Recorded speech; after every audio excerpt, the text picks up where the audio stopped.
ప్రజానికానికి ఆడపడుచులకి అక్క చెల్లెళ్ళకి అన్నదమ్ములకి ప్రతి ఒక్కరికి పేరు పేరున నా హృదయపూర్వక నమస్కారాలు. రాష్ట్ర దేశ విభజన జరిగినప్పటి నుంచి 1947 దేశ విభజన జరిగినప్పటి నుంచి ఎప్పుడు మనం ప్రశాంతత చూడలేం. అడ్డగోలుగా లక్షలాది మంది నరికేశారు అప్పుడు పాకిస్తాన్ విభజనప్పుడు.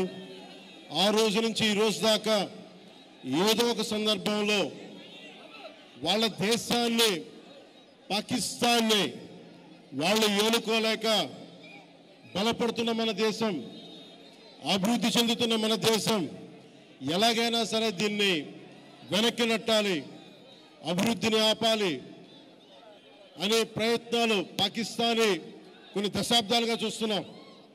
ముఖ్యంగా ముంబైలో 26/11 అప్పుడు తాజ్మహల్లో హోటల్ పైన కసబ్ లాంటి తీవ్రవాదులు 72 గంటల పాటు ఏ స్థాయి దాడులు చేశారో మీకు తెలుసు. అలాగే బాంబే పేలుళ్ళు కానీ, కోయంబత్తూరులో బాంబు పేలుళ్ళు కానీ, అలాగే గోకుల్ చాట్ కానీ, గోకుల్ చాట్ పేలుళ్ళు కావచ్చు, లుంబిని పార్క్ పేలుళ్ళు కావచ్చు, జామా మస్జిద్ పేలుళ్ళు కావచ్చు, వీటన్నిటికీ వెనక పాకిస్తాన్ హస్తం ఉంది. వారు ముఖ్యంగా ఒకవైపు సరిహద్దుల్లో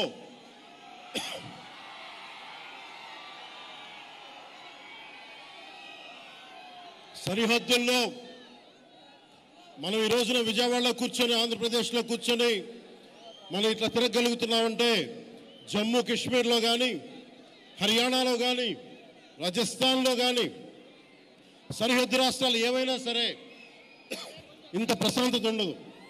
మనం చేయగలిగేది సైనికులకి మేము అండగా ఉన్నాం, మేము ధైర్యం చెప్పడం, అలాగే స్థానికంగా మనకి భారతదేశం లోపల ఎవరైనా సరే సూడో సెక్యులరిస్టులు ఎవరైనా సరే సెక్యులరిజం పేరు మీద సూడో సెక్యులరిస్ట్ వాదులు ఇది భారతదేశ ఆర్మీని కానీ, డిఫెన్స్ ఫోర్సెస్ని కానీ బలహీనపరిచే విధంగా, కించపరిచే విధంగా అలాంటి వ్యాఖ్యలు చేస్తే మటుకు మనందరి కర్తవ్యం వాళ్ళకి బలమైన జవాబు చెప్పడం, వాళ్ళు ఏ స్థాయి వ్యక్తులైనా కావచ్చు. ఇది మనందరం చాలా బలంగా నిర్ణయం తీసుకోవాలి, నిలబడాలి మన వాళ్ళ కోసం. అలాగే మురళీ నాయక్ 23 ఏళ్ళ కుర్రవాడు. ఈ మురళీ నాయక్ దేశం కోసం సినిమాలు చూడలా, సినిమాలు చాంటింగ్ చెప్పలా, భారత్ మాతాకి జై చెప్పాడు. ఎప్పుడైతే భారత్ మాతను ప్రేమిస్తారో వాళ్ళు నిజమైన దేశ పౌరులు. సినిమాలు రావచ్చు, సినిమాలు పోవచ్చు. మొన్న టీవీ ఇంటర్వ్యూలో కూడా చెప్పా, సెలబ్రిటీస్ ఎవరు మాట్లాడలేదు, హీరోలు ఎవరు మాట్లాడలేదు, బాలీవుడ్ హీరోస్ ఎవరు మాట్లాడలేదు అంటే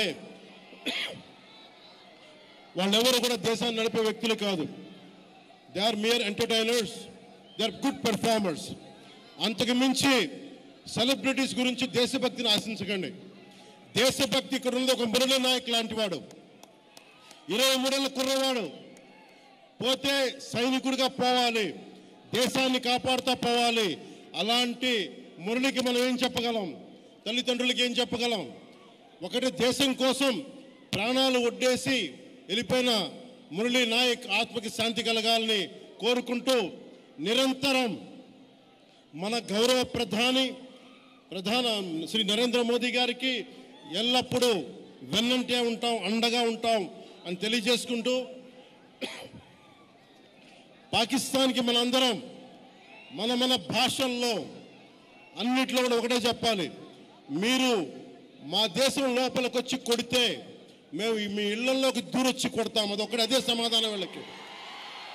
ఎంతకాలం ఇది నయా భారత్, కొత్త భారతం, శాంతి శాంతి శాంతి, శాంతి కపోతాలు ఎగరేయటం, శాంతి వచనాలు పనిచేయం. సహనం సహనం సహనం, సహనంతో చేతులు కట్టేశారు. చాలు, మా ఇళ్లలోకి దూరొచ్చి కొడితే మీ సరిహద్దుల లోపలికి వచ్చి దూరి కొడతాం. పాకిస్తాన్కి ఇదే మనందరం బలంగా చెప్పాల్సింది. మీ అందరికీ ధన్యవాదాలు తెలుపుకుంటూ ఒకసారి మురళీ నాయక్ ఆత్మకి శాంతి కలిగేలా మనందరం ఒక అమర్ రహే చెప్దాం. మురళీ నాయక్, మురళీ నాయక్, జై హింద్.